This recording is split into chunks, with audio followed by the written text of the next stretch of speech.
Praise the lord. ప్రభువును రక్షకుడైన యేసుక్రీస్తు పరిశుద్ధ నామమునకు మహిమ కలుగును గాక.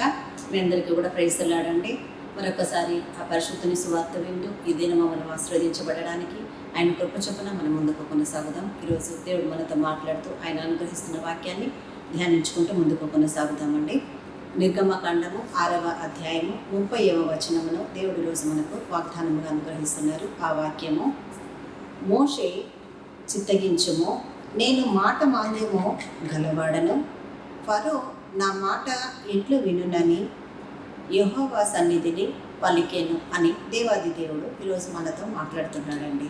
ఈ వాక్యము ద్వారా దేవుడు మనకు సెలవిస్తున్నటువంటి మాట. ఈ మాట చాలాసార్లు దేవుడు మనతో మాట్లాడి మనల్ని బలపరిచి ముందుకు నడిపించిన సందర్భాలు ఎన్నో ఉన్నాయి మన జీవితాల్లో. కానీ ఈరోజు మళ్ళీ దేవుడు మనతో మాట్లాడుతున్నాడు. అంటే మోషే దేవుని దగ్గర మాట్లాడుతూ అంటున్నాడు, చిత్తగించుము, నేను నోటి మాంద్యము గలవాడను, ఫరో నా మాట ఎట్లు వినునని యెహోవా సన్నిధిని పలికాను కదా. ఈ సందర్భము ఎప్పుడు దేవుడితో మోషే మాట్లాడుతున్నాడు, దేవుడు ఏం చెప్తే మోషే ఈ మాట అంటున్నాడు అని అన్నది తెలుసండి. మరొకసారి మనం జ్ఞాపకం చేసుకుందాం.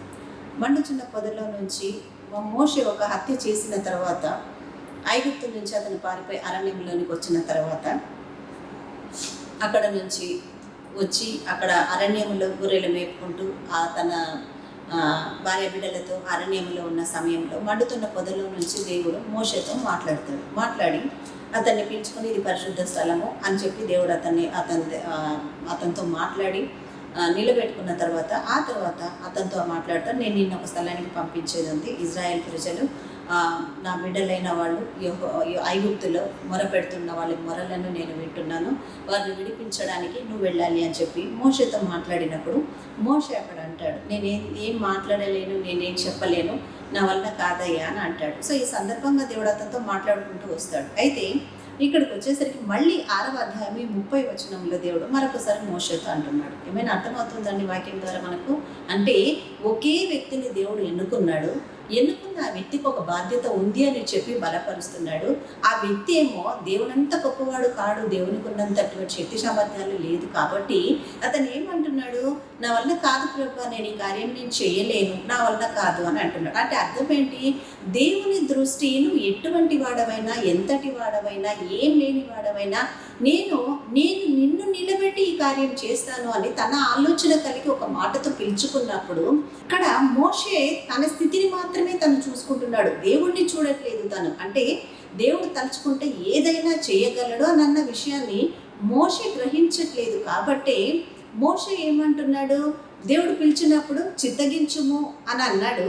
ఆ తర్వాత నేను నోటి మాంద్యము గలవాడను, ఫరో నా మాట ఎట్లు వినునని యెహోవా సన్నిధిని పలుకుతున్నాడు ఆయన. అంటే మోషే ఏమంటున్నాడు, తన శరీరాన్ని చూసుకుంటున్నాడు. శరీరాన్ని అంటే తనకున్న బలహీనతను చూసుకుంటున్నాడు. అంటే నేను మాట్లాడలేను, నాకు అంత టాలెంట్ లేదు, నేను ఎదుటి వ్యక్తులను ఒప్పించలేను, నేను వెళ్ళి పోరాడలేను వాళ్ళతో, నేనెంత, నా మాట ఎంత.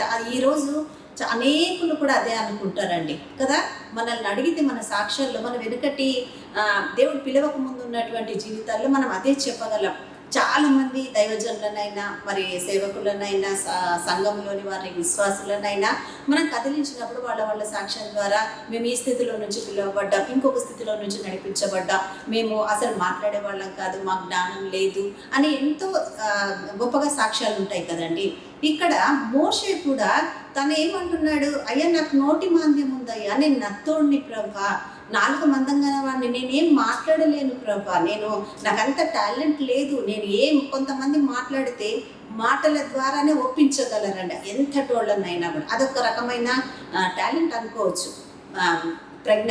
కానీ ఇక్కడ ప్రతిభ. దేవుడు ఏమంటున్నాడు ఈ విషయంలో, మోషే కూడా దేవుని దగ్గర అదే అంటున్నాడు. కానీ దేవుడు ఏమంటున్నాడు, నిన్ను నడిపించేది, నిన్ను అక్కడికి చేర్చేది, నీ ద్వారా కార్యం చేసేది నేను కదా అని దేవుడు అంటున్నాడు. ఇది నేను చేయగలను అని నువ్వెందుకు ఆలోచించట్లేదన్నాడు అని మోషే గ్రహించట్లేదండి. మోషే తను ఎంతసేపు దేవుడు అతన్ని పిలిచినంతసేపు కూడా అదే మాట చెప్పుకుంటూ వస్తున్నాడు. ఇక్కడ ఈరోజు ఇదే మాట కూడా దేవుడితో అంటున్నాడు. ప్రియ సహోదరి, సహోదరుడా, దేవుడు నిన్ను ఒక పనికో లేక ఒక స్థితికో నిన్ను హెచ్చించడానికి నీ మీద అపారమైనటువంటి నమ్మకాన్ని కలిగి దేవుడు నిన్ను పిలుస్తున్నాడు. ఆనాడు జలప్రలయానికి ముందు కూడా పాపముతో బలాత్కారముతో నిండిపోయి ఉన్న లోకాన్ని బట్టి దేవుడు ఏం చేశాడండి?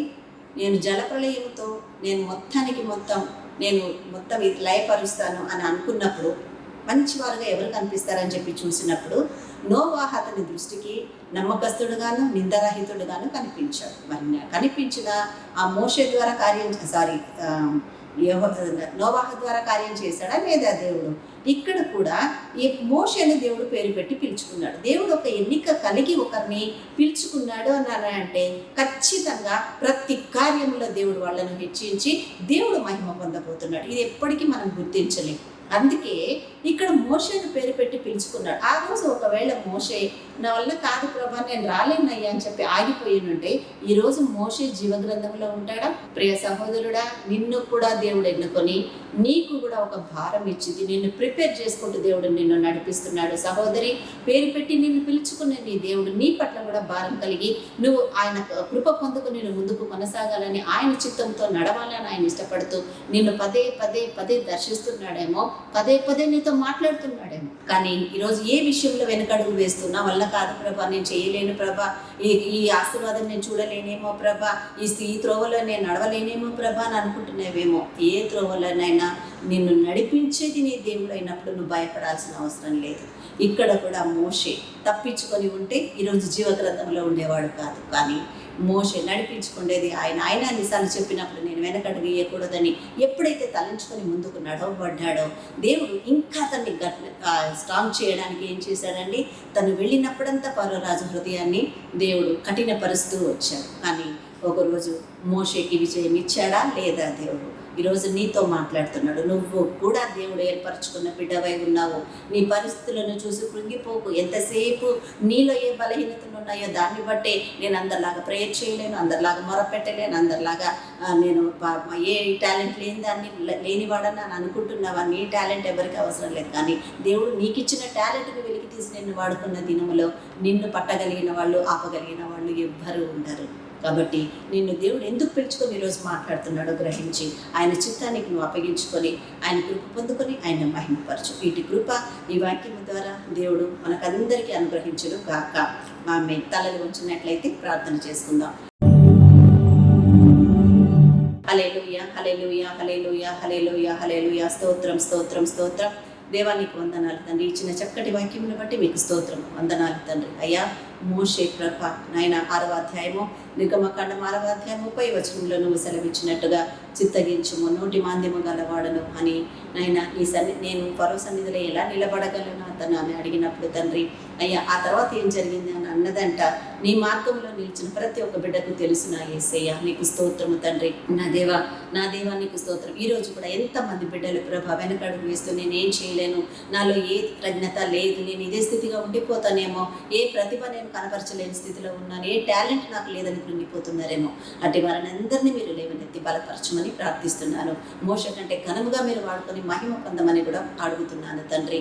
నీకు స్తోత్రములు, వందనాలు తండ్రి. నా దేవ ప్రపంచ దేశాల మీదకి మీ హస్తంలో నడిపించండి అయ్యా. శాంతి సమాధానముల చేత నింపండి తండ్రి. మీ చిత్తమే నెరవేర్చండి నా యేసయ్య. దేవా నీకు వందనాలు తండ్రి. యేసయ్య ఎవరైతే సంతానం లేక తల్లడిల్లిపోతూ తరాలను బట్టి పాద సన్నిధిలో మొరపెడుతున్నారో వారికి సంతానమును దయచేయండి నాయన. వివాహాలు కాకుండా ఏ అడ్డు గోడలుగా ఉన్నాయో ఎరికో గోడలు కూల్చిన దేవుడు నా తండ్రి. ఈ రోజు ప్రభ వారి వివాహ జీవితాలకు అడ్డుగా ఉన్న ఆటంకాలనే గోడలు యేసునామమున కూలిపోవును గాక. దేవా నీకే వందనాలు, స్తోత్రం చెల్లిస్తున్నాను నా తండ్రి.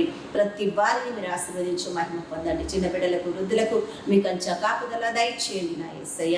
యవనస్తులను జ్ఞాపకం చేసుకుని ప్రభా వారి కాడి మోయడానికి వారికి సహాయం చేయండి. నీతిగల మార్గంలో వారిని నడిపించమని ప్రార్థిస్తున్నాను నా తండ్రి. నీకే స్తోత్రములు, మీకే వందనాలు, స్థుతులు. దైవజనులను జ్ఞాపకం చేసుకోనండి అయ్యా. సువార్థికులను ప్రభా మిషనరీస్ను మీరు జ్ఞాపకం చేసుకోనండి అయ్యా. నీకు స్తోత్రములు. సేవకులను ఆశీర్వదించండి, వారి సంఘాలను మీరు దీవించండి. అనేక ఆత్మల చేతనైనా సంఘాలను ఆశీర్వదించి నీ పరిశుద్ధ మార్గంలో నడిపింపచేసే విస్తారమైనటువంటి పనిని దయచేయమని ప్రార్థిస్తున్నాను తండ్రి. మీకే వందనాలు, కృతజ్ఞతలు చెల్లిస్తూ మా అందరిని మీ హస్తాలకు అప్పగిస్తూ యేసు నామమున మా ఈ ప్రార్థన మీ ఆశీర్వాదముగా అందరం కూడా అడిగి పొంది ఉన్నాము మా తండ్రి. ఆమేన్, ఆమేన్, ఆమేన్. హల్లెలూయా. అందరికీ ప్రైజ్ ది లార్డ్ అండి. దేవాది దేవుడు ఈరోజు మంచి వాక్యం ద్వారా దర్శించి ఉన్నాడని నమ్ముచున్నాము. ఈ వాక్యం నన్ను బలపరిచింది అని ఎవరైతే అనుకుంటున్నారో దయచేసి ఈ ఛానల్ని సబ్స్క్రైబ్ చేసుకొని మీ సన్నిహితులకు, బంధువులకు, స్నేహితులకు అందరికీ వాక్యాన్ని పంపించమని మీ అందరినీ కోరుకుంటూ అందరికీ ప్రేమ